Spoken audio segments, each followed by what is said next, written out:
ಬಹುಶಃ ಮುಂದಿನ ಪೀಳಿಗೆ ಮಕ್ಕಳು ಬಿಡುಗಡೆ ಮಾಡಿದ್ದು ಬಹಳ ಸಾಂಕೇತಿಕವಾದದ್ದು ಮತ್ತು ಸರಿಯಾದದ್ದು ಅಂತ ನನಗನ್ಸುತ್ತೆ. ಇದು ಒಬ್ಬರ ಕಥೆಯಲ್ಲ ಅಂತ ಮೂರ್ತಿ ಹೇಳ್ತಾ ಇದ್ರು. ಇದೊಂದು ಹಟ್ಟಿಯ ಆಟೋಬಯೋಗ್ರಫಿ, ಆತ್ಮಕಥೆ ಅಲ್ಲ. ಯಾಕೆ ಅಂದರೆ ಈ ಆತ್ಮ ಮತ್ತು ಕಥೆ ಈ ಎರಡೂ ಪದಗಳು ಭಾರತವನ್ನೇ ಬರ್ಬಾದ್ ಮಾಡಿಟ್ಟಿದ್ದಾರೆ.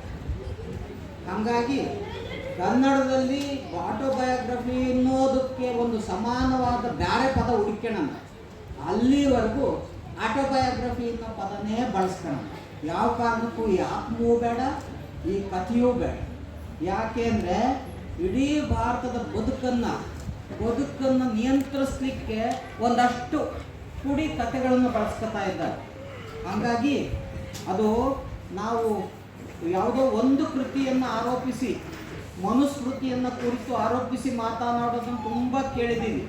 ಆದರೆ ಈ ಮನುಸ್ಮೃತಿಗಿಂತ ಘೋರವಾದ ಇನ್ನೊಂದು ಪುಸ್ತಕ ನಮ್ಮ ಮನೋಸ್ಮೃತಿಯ ಮೂಲೆಯಲ್ಲಿರೋ ಈ ಕೇಡಿನ ಕತ್ತಲಿದೆಯಲ್ಲ, ಈ ಕತ್ತಲನ್ನು ಹಚ್ಚಿಡ್ಲಿಕ್ಕೆ ಈ ಪುಸ್ತಕ ಬರುತ್ತೆ.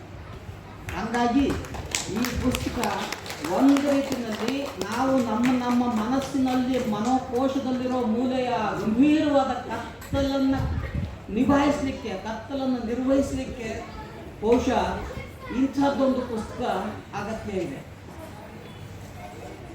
ನನಗೆ ಕೆಲವು ಅಳುಕಿದ್ದಾವೆ ಈ ಪುಸ್ತಕದ ಬಗ್ಗೆ ಮಾತನಾಡಲಿಕ್ಕೆ. ನನಗೆ ಪ್ರಾಮಾಣಿಕವಾಗಿ ಹೇಳಬೇಕು ಅಂತಂದರೆ ನನಗೆ ಕೆಲವು ಅಳುಕುಗಳಿದ್ದಾವೆ.